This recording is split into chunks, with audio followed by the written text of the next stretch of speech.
folder. I thought I drug it into the proper folder or so. Is this the one I should be working off, like the local?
Good morning and welcome to the 2026 Reverend Dr. Martin Luther King Commemoration and Awards Ceremony.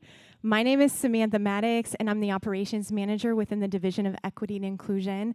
And it is my absolute honor and privilege to be serving as your MC here today.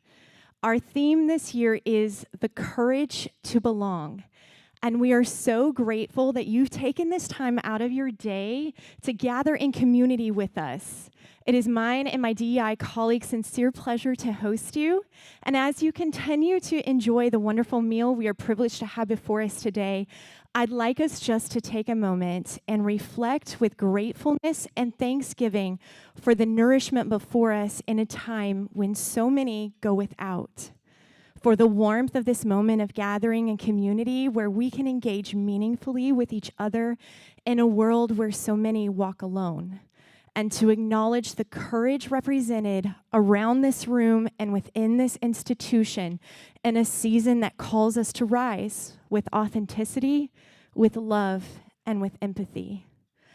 I'd also like to give a heartfelt appreciation to every person who played a role in making this event possible, from our planning committee to our wonderful colleagues in EMU scheduling and conference services, our media and sound technicians who are here in the room with us, and my own DEI colleagues. This could not be possible without the unity and sincere effort of so many, and we thank you.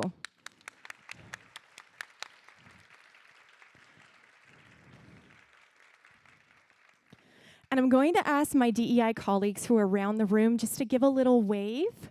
If you need anything during our time together here today, please don't hesitate to find one of us. It'll be our sincere pleasure to serve you.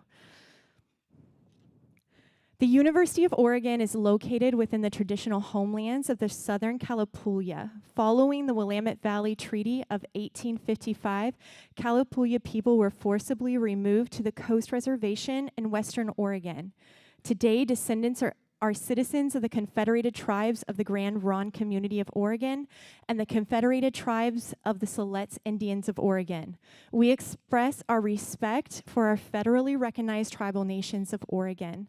This includes the Burns Paiute Tribe, the Confederated Tribes of the Coos, Lower Umpqua and Siuslaw Indians, the Confederated Tribes of the Grand Ronde Community of Oregon, the Confederated Tribes of Siletz Indians of Oregon, the Confederated Tribes of the Umatilla Indian Reservation, the Confederated Tribes of Warm Springs, the Quaquel Indian Tribe and Cow Creek Band of Umpqua Tribe of Indians, and the Klamath Tribes. We also express our respect for all other displaced indigenous peoples who call Oregon home. And now, will you please join me in standing for the singing of the Black National Anthem? You do have lyrics on your table, and we would invite you to join in with singing with us.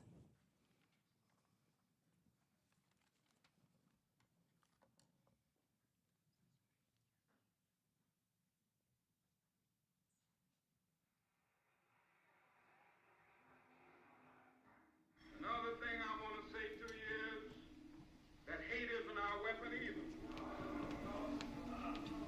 I'm not talking now about a weak love. It would be nonsense to urge oppressed people to love their oppressors in an affectionate sense. I'm not talking about that. So many people confuse the meaning of love when they go to criticizing the love ethic. I'm talking about a love that is so strong that it becomes a demanding love. I'm talking about a love that is so strong that it organizes itself into a mass movement. Says somehow, I am my brother's keeper. He's so wrong that I'm willing to suffer and die if necessary to get him right and to see that he's on the wrong track. Every voice and sing till earth and heaven ring with the harmonies of liberty. Let our rejoicing rise high as the listening skies. Let it resound loud as the rolling sea. Sing a song full of the faith that the dark past has taught us. Sing a song full of the hope that the present has brought us. Facing the rising sun of a new day begun. Let us march on till victory is won. We will be able to speed up that day when all of God's children, black men and white men, Jews and Gentiles, Protestants and Catholics, will be able to join hands and sing in the words of the old Negro spiritual, free at last, thank God Almighty, we are free at last.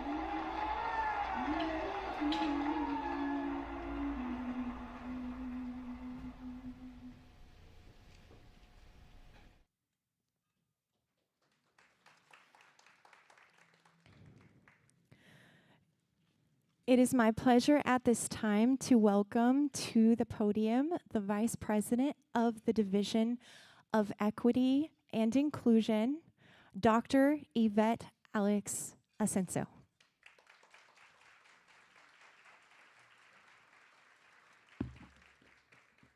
Good morning, everyone.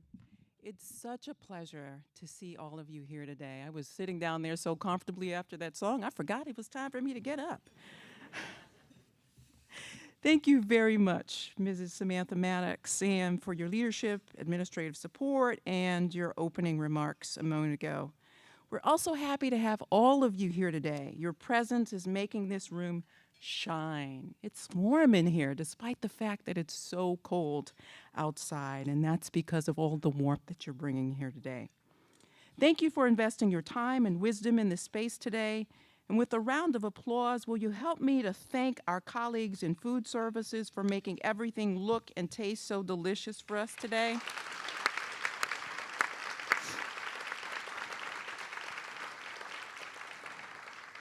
Thank you. We also thank Brian, our photographer, for great photos, our colleagues in the College of Design who helped with the posters, our colleagues in communication who helped us to advertise this event, our pianist for the soul-satisfying music. I also want to acknowledge and most sincerely thank our division's other colleagues, including Senior Project Manager Tracy Bars, our Event Coordinator Angeline Brooks, Operations Manager Samantha Maddox, Experiential Learning Manager Abigail Leader, Communications Manager Mira Bowman-Johnson, our Chief of Staff Kelly Pimbleton, our Project Coordinator Ruth Wang, our Assistant Vice President Charlotte Motes Gallagher, our writing specialist Michael Murshigi, our DEI fellow Gerard Sandoval, and our student colleagues Selena and Leah.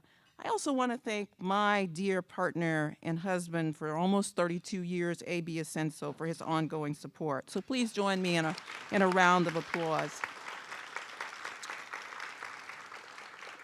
We are assembled here to participate in UOL's version of the nationwide 40th King Day celebration, which honors the legacy of Reverend Dr. Martin Luther King Jr., who suffered an assassin's bullet on his nonviolent work in Memphis, Tennessee on April 4th, 1968. In 1986, the U.S. Congress enacted the King Holiday Act, which was a byproduct of bipartisan legislation and signed into law by then-President Ronald Reagan, a Republican president. This holiday stands for the proposition that it is possible for Republicans and Democrats to work together for meaningful change.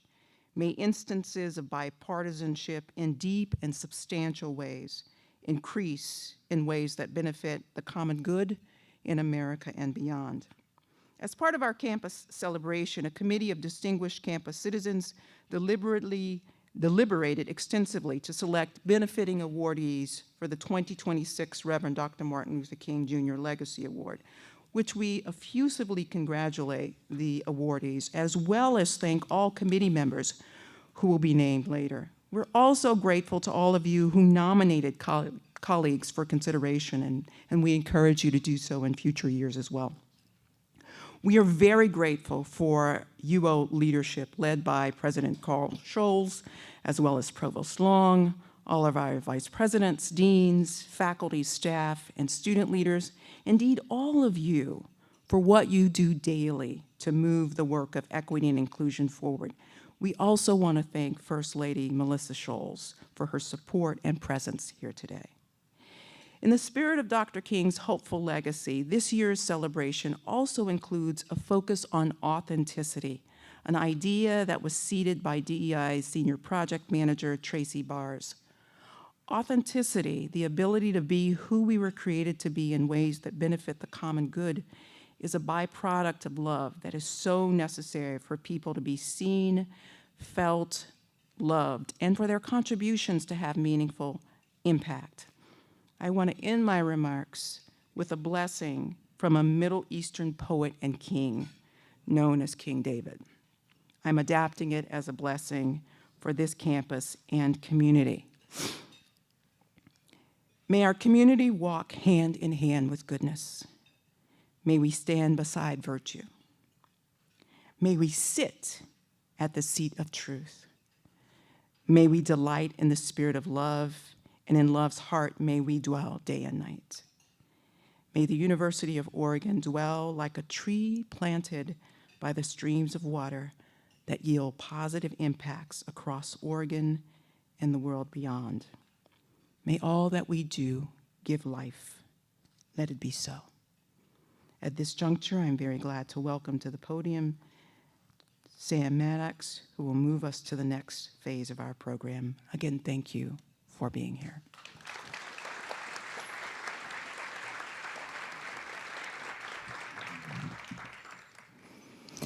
In commemoration of Dr. Martin Luther King Jr.'s legacy and the transformative power of personal storytelling, the University of Oregon invited students, staff, and faculty to submit original I Am From poems. Inspired by poet George L. Lyon, I Am From poems reflect the places, people, memories, and experiences that shape who we are. They are a celebration of voice and heritage and the stories that connect us. Our theme for this year, The Courage to Belong, honors the bravery it takes to show up authentically, especially in spaces where belonging has been historically denied. It invites reflection on identity, inclusion, and the ongoing work of creating communities where everyone is seen and valued. 4 of those submitted poems are going to be read live here today.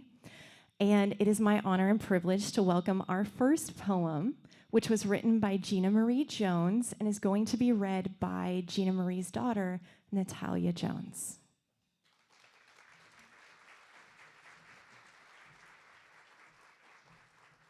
Hello. Oh, hi. My name is Natalia Jones. I am in 7th grade. I attend Kelly Middle School on like Howard Lane. I'm gonna be reading this poem on behalf of my mom, Gina Marie Jones, who works as information and services at the U of O here. So yeah, it's really good. Okay. ¿Quién soy? Who am I? By Gina Marie Jones.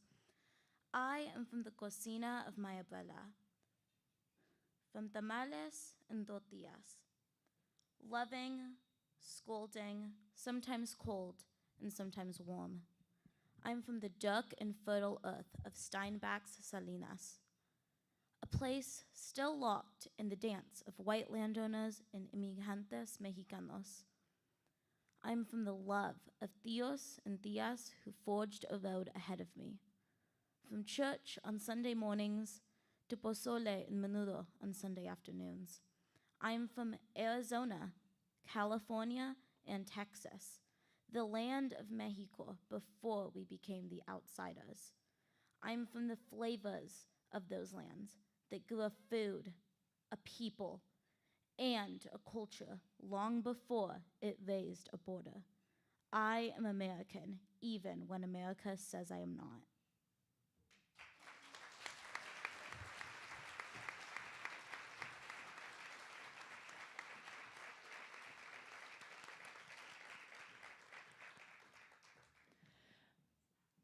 The next poem will be read by Joanna Wallace.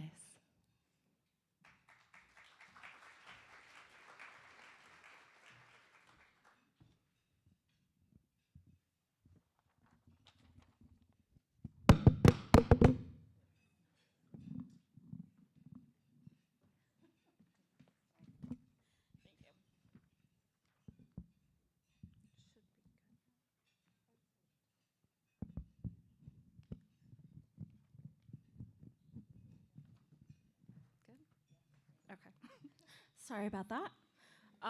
My name is Joanna. I work in university housing, and I am also a graduate student in the 3 p.m. program studying nonprofit management. And I was born and raised in Fairbanks, Alaska.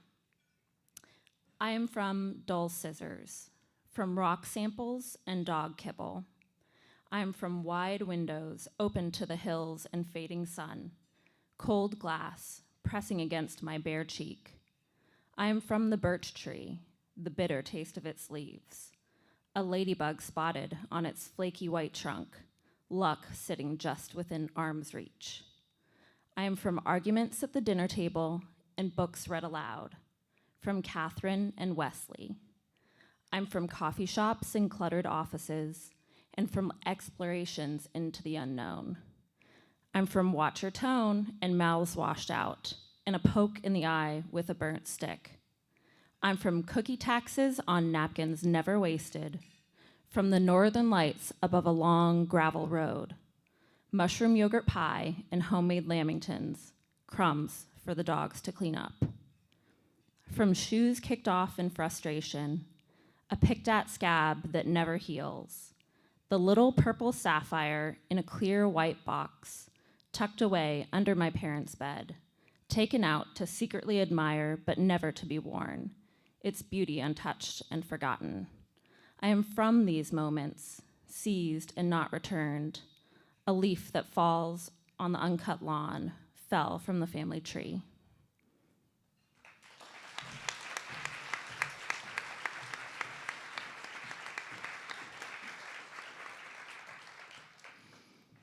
It's my pleasure at this time to welcome Yut Young Soo, who will be performing a short musical interlude. Young is a DMA here in the University of Oregon in piano performance.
next poem that will be read was written by Habiba Radcliffe and will be read by Habiba's husband, Damian Radcliffe.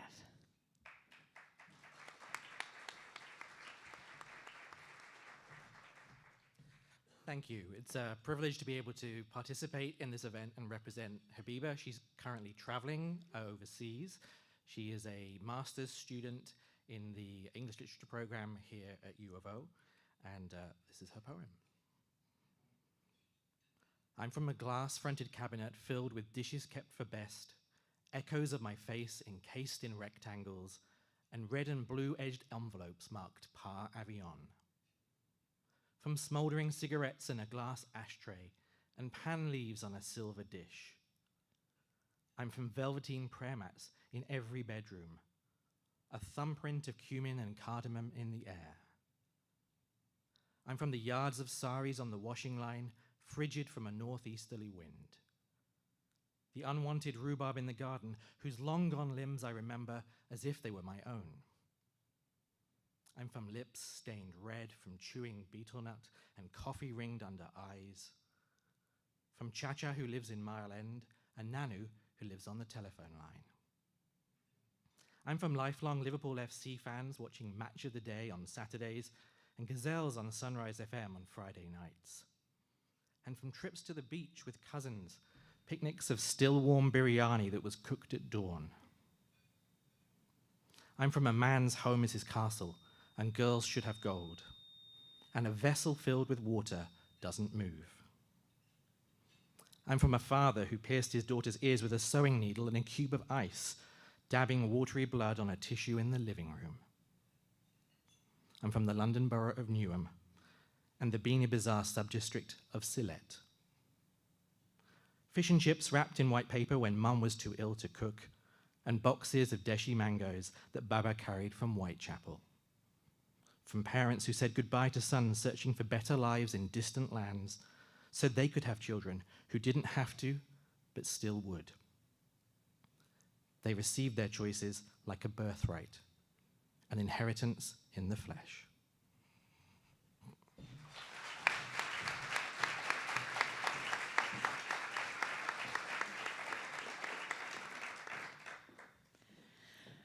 Our final reader today is Luis Zaragoza Perez.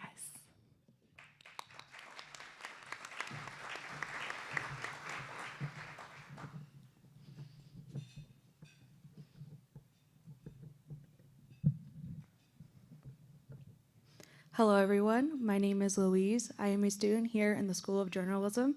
Today I'll be reading my poem that I dedicated to my family in the small town in Mexico where we come from. Soy del hueso de un aguacate, del mismo árbol que nunca muere su raíz.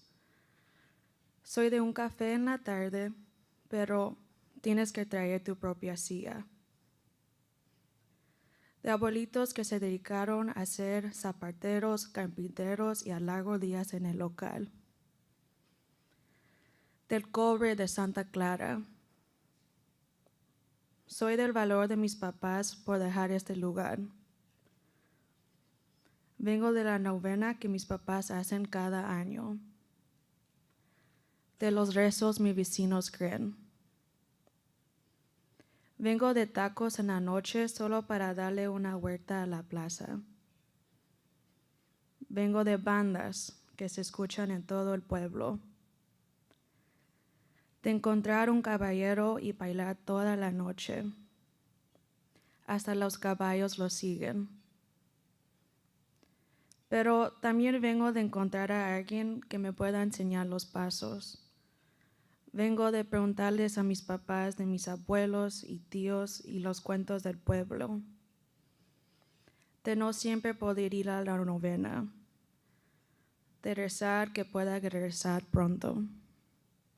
Thank you.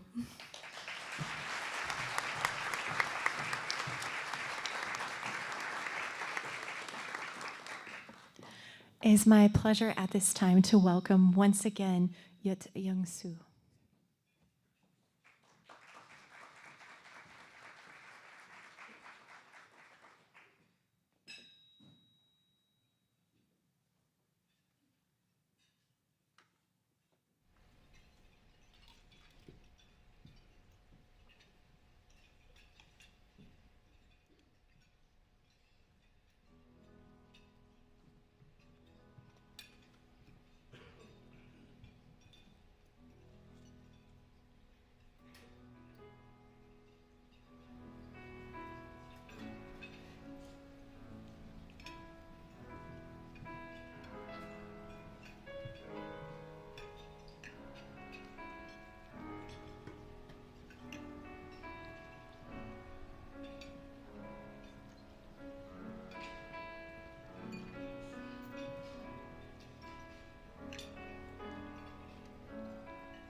That was beautiful. Thank you so much.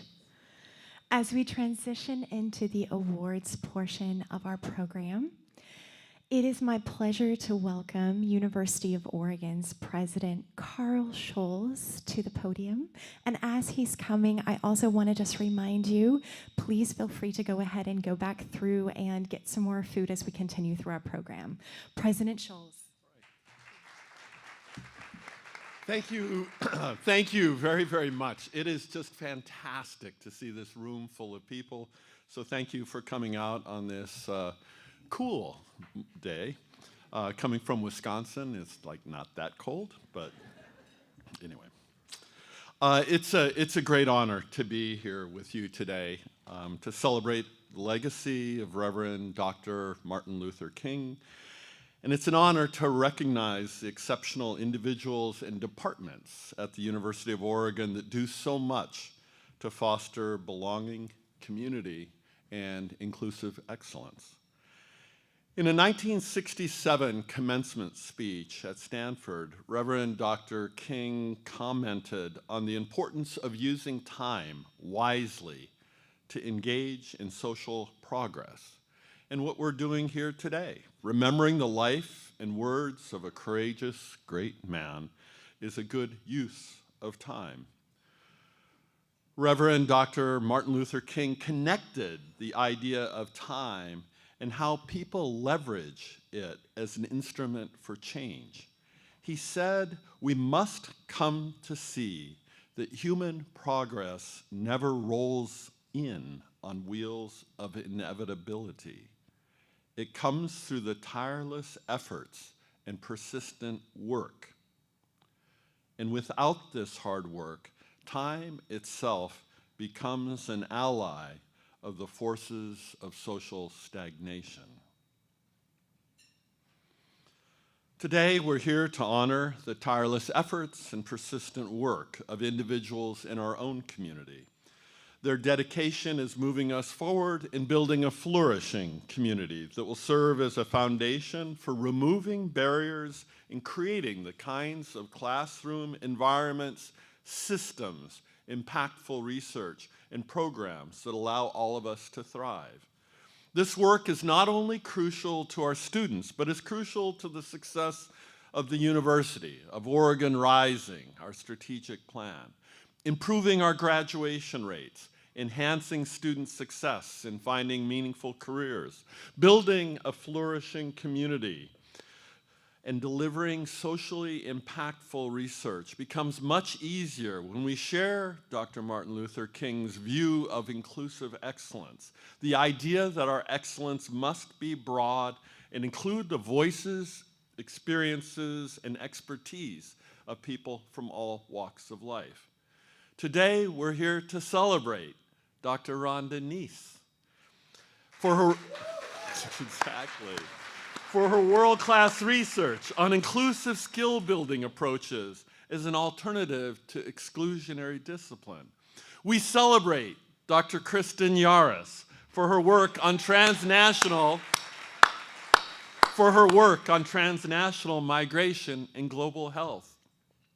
We commend deep systems work as exemplified by Damone Merkerson for his integrated approach in engaging student athletes and staff. And we celebrate Jay Butler for his efforts to serve and support academic and administrative processes in ways that are inclusive and equitable. We honor Professor Chanel Meyer's work on the impact of social norms and contexts in shaping social interactions and race-related norms, as well as her superior work in mentoring students. Kent McIntosh's research and tools for supporting positive behavior in schools and the impact of that work in Oregon and beyond is path-breaking. UO's progress with student access, success, and engagement is also fundamental to our mission. I am grateful and honor all those so dedicated to student success and engagement. But today, I want to specifically call out the amazing leadership of Selena Simpson.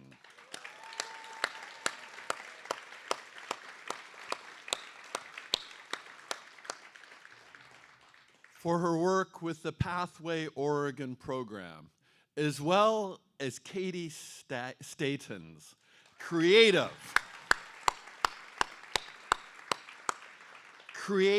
inspired leadership of the Many Nations Longhouse, building important connections with the 9 federally recognized tribes in Oregon and Native communities across the country. So you've already warmed up a bit, but please join me in giving them a very loud, heartfelt round of applause.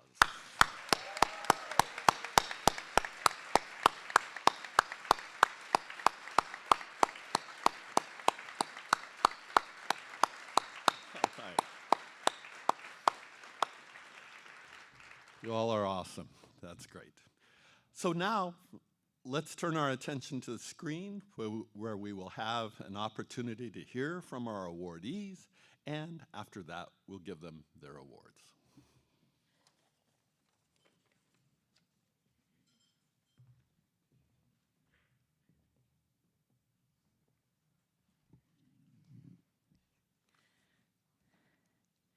Thank you so much, President Scholes. As President Scholes and Senior Vice President and Provost Long and Vice President Alex Ascento join us on the riser as we prepare to hear from our awardees and go into the formal presentation part of our awards ceremony, I'm going to just share a little bit about the 4 categories and also say a big thank you to our committee. So awards will be given in 4 categories. Members of campus community were asked to nominate individuals who courageously live out their values, beliefs, and experiences in ways that build the common good. And we are extremely grateful for our award committee members. We got our clap on, so we're going to get it on again here for Danielle Miracle, Laura Polito, Daniel Gakey, Cecile Gadsden, Lorena Landeros. Thank you so much.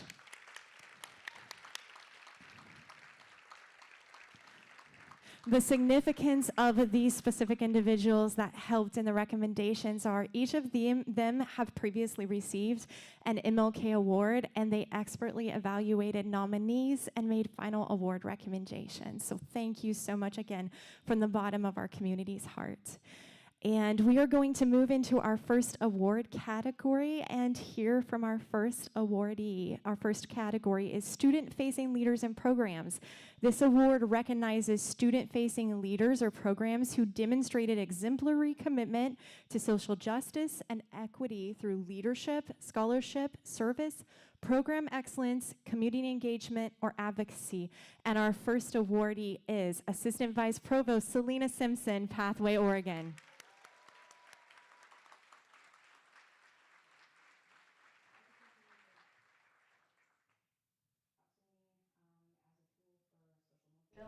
For self-discovery, helping the world become a better place.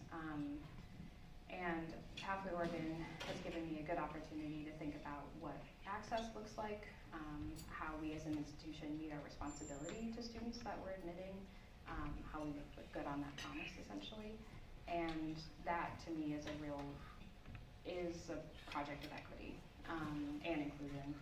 And I think in doing the work, what's maybe surprised me most, or what I've learned and had opportunity to continue to learn the most, is in order to do the work well, you have to be aware of these larger structures that we're working in. So yes, we're working in a history, in a context, in a state, and a world that has a lot of structures of power and oppression within it. Those structures exist and they've shaped people's experiences. But I can't make assumptions about your experience just because I'm aware of the structures that you might be navigating.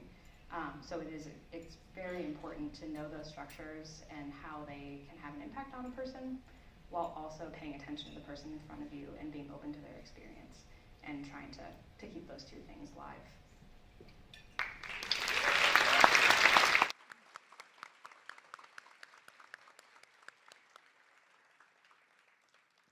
Our second awardee is Katie Staten, steward of the Many Nations Longhouse.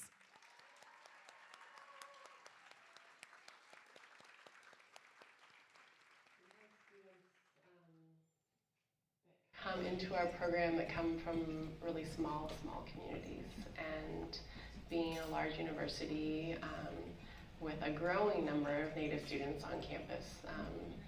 Specifically through our home flight program, our growth has been immense in the last few years, which we're really proud of.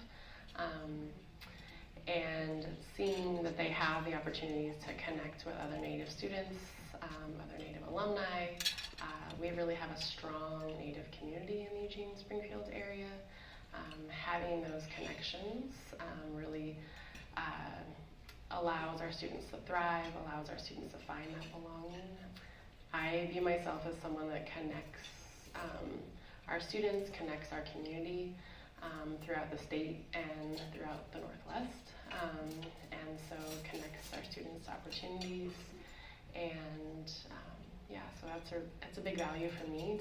We have amazing students that come through our program, our university, and giving them a voice and giving them a seat at the table is something that I really value, and I love to have that opportunity for them.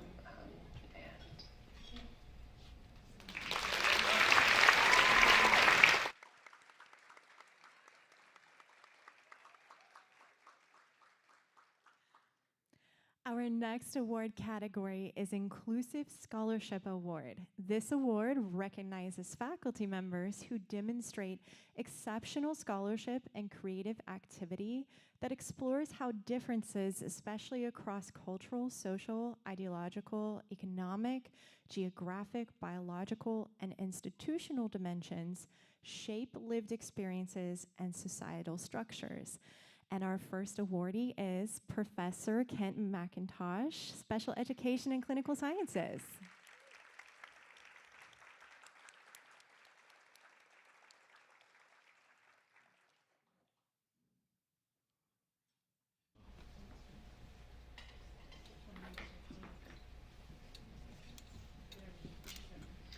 You know how people talk about how culturally responsive education is not just good for students of color, but it's actually good for all students? In our last study, we showed directly that our work, even though it primarily supports students of color, actually worked better for all students, which is a wonderful thing because we don't get stuck in this idea that by supporting one group, it's to the detriment of others. By paying attention to ideas of culture, attention to making spaces welcoming and positive, everybody does better. We've known this before, but even more importantly recently, doing this work hand in hand with educators and students makes this work so much better. As educational researchers, we have an idea of what we would do to go into classrooms and schools to make them better, more welcoming, increase belonging. But students and teachers often have such better ideas of how it's going to work for them and how to increase belonging for them. So having that voice and being able to participate while we still make sure that it's working for everybody, I think is a great opportunity for us.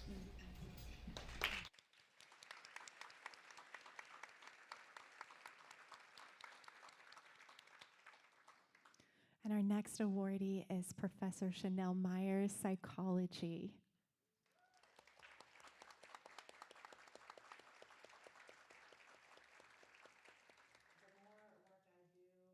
Different scholars, students, colleagues, and the more research we conduct to find new evidence that supports people's lived experiences and understanding why certain biases and inequities persist has really just given me a lot more tools to combat the current day biases that we're facing, but also to equip students to navigate this really crazy social world we're living in right now. And so to not only learn myself, but also to be able to hand down those tools and strategies and allow students to find themselves welcome in a space that focuses on science, but also a science that is reflective of their lived realities.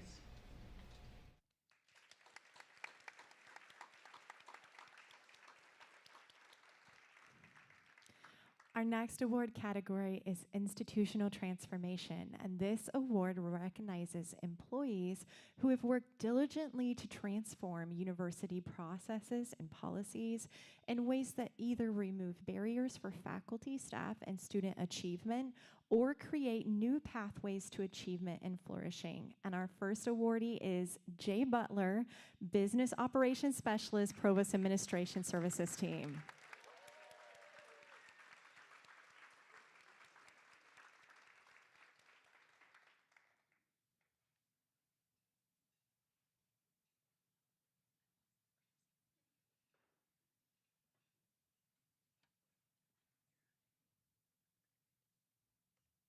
I've had some great jobs in the 16 years I've been here. I work with everyone, you know, from faculty to OAs to grad students, undergrads, classified staff. I love that. I love talking with other people. I love hearing other people's experiences from their department, their life. It just kind of all helps you do a better job. I'm not a person that likes to think that everyone's just a widget sitting in a chair. Like, I want to know you're a person. I want to know a little bit about you. I want to develop a relationship with you, and to me that makes your job so much easier and more enjoyable. And I've been lucky to work in departments where I was able to do that. And in the past, we deal with all kinds of people from all kinds of different departments, and no 2 days are the same, and I love it.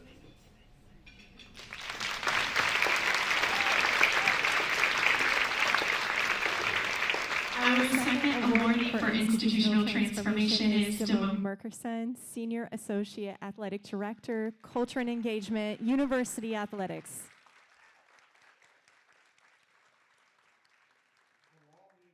Our AD, which is our secret ingredient, right? It's the reason we've been able to maintain a lot of continuity, you know, whether we're talking about staff, whether we're talking about retaining student athletes.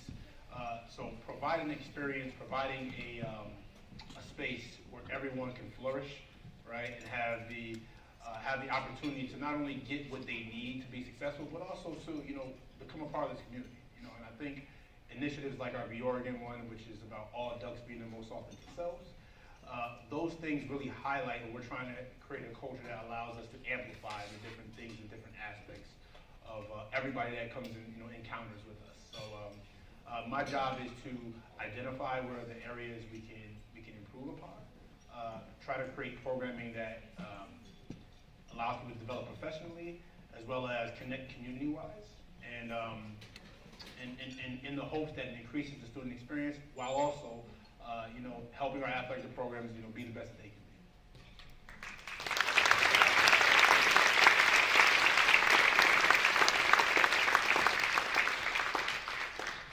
Our final award category today is exemplary leadership. This award recognizes employees who have made extraordinary contributions to their unit, college, division, or the university at large through their leadership and efforts towards embedding or promoting equity, accessibility, and inclusion in principles, policies, and practices. And our first awardee is Professor Rhonda Neese, Special Education and Clinical Sciences.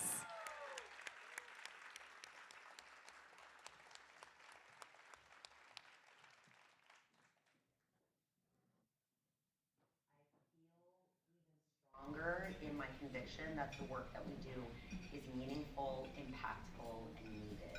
And it's not just because the data shows us that it has been meaningful, impactful, and needed, but also because our community members, including educators and students, have said so.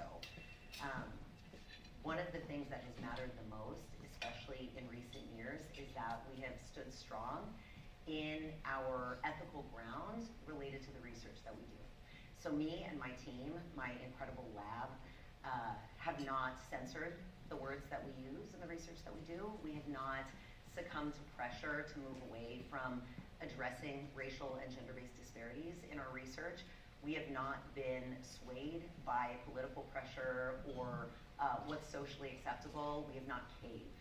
And we have continued to do what we are doing. And not only that, we have found community partners, people who are in the field doing what's best for kids, who stand strong with us. That's been the thing that has changed the most, is that I've always known that what we do is worth it and meaningful, but now I'm not gonna be swayed because I am surrounded by people who are not gonna be swayed.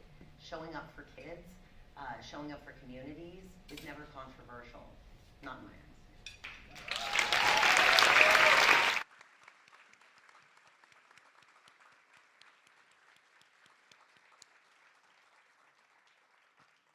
Our second awardee for exemplary leadership is Professor Kristen Yaris, Global Studies and Women's Gender and Sexuality Studies.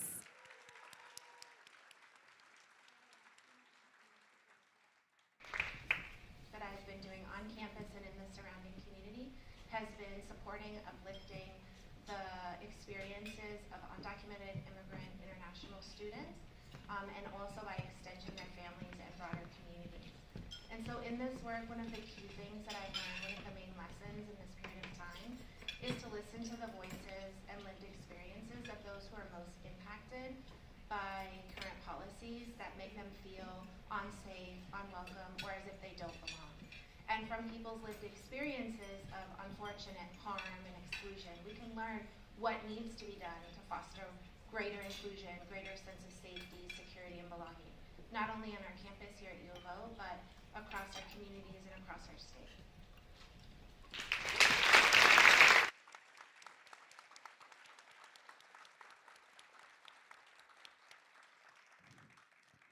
Let me say congratulations again to everyone who is an awardee here today, and thank you again for all the poem readers for sharing those beautiful parts of your world. And thank you to each and every one of you for attending the 2026 Reverend Dr. Martin Luther King Jr. Commemoration and Awards Ceremony. This does conclude our formal program, but please stay and enjoy the community and the conversation around the table over the next moments. And I just want to remind you to mark your calendars for next year's 2027 program, which will take place on January 21st. And before you leave today, if you were a poem, if you submitted a poem, please take your poem with you. There's beautiful posters that were printed of your poems, and we would love for those to go home with you. Thank you so much again. We wish you a wonderful and a safe rest of your day.